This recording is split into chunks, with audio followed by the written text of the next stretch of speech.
1920లలో భారతదేశం బ్రిటిష్ పాలన కింద తల్లడిల్లుతోంది. దేశం స్వేచ్ఛ కోసం పోరాడుతున్న ప్రతి భారతీయుడు ఒకే కల కలగన్నాడు: స్వతంత్ర భారత్. ఈ కలను సాకారం చేయాలని సంకల్పించిన యువ విప్లవకారుల సమూహం హిందుస్థాన్ రిపబ్లికన్ అసోసియేషన్ (HRA). వీరి లక్ష్యం బ్రిటిష్ ప్రభుత్వాన్ని కూలదోయి ప్రజలకు స్వేచ్ఛనివ్వడం. కానీ ఈ పోరాటానికి కావలసినది ధనం, ఆయుధాలు మరియు దృఢ సంకల్పం.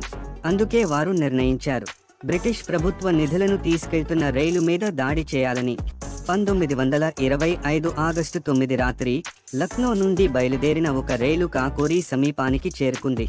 రాత్రి చీకటిలో రైలుపై దాడి చేశారు రామప్రసాద్ బిస్మిల్, ఆసఫాకుల్లా ఖాన్, చంద్రశేఖర్ ఆజాద్, రాజేంద్ర లాహిరి మరియు వారి సాహస వీర బృందం. వారు రైలులో ఉన్న ప్రభుత్వ ధన సంచులను స్వాధీనం చేసుకున్నారు. ఇది బ్రిటిష్ ప్రభుత్వానికి ఒక భారీ దెబ్బ. అయితే దురదృష్టవశాత్తు ఒక ప్యాసింజర్ కాల్పుల్లో మరణించాడు. ఈ ఘటన దేశవ్యాప్తంగా సంచలనం రేపింది. బ్రిటిష్ ప్రభుత్వం కాకోరీ కుట్ర కేసు పేరుతో విచారణ ప్రారంభించింది.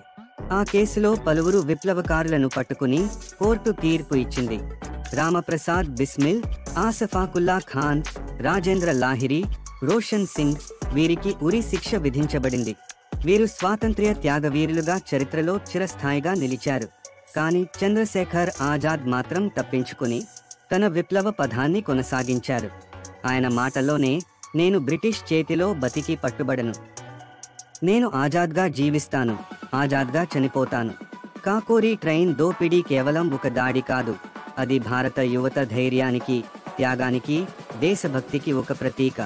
వారి బలిదానం భారత స్వాతంత్ర్య ఉద్యమాన్ని మరింత ఉజ్వలంగా చేసింది.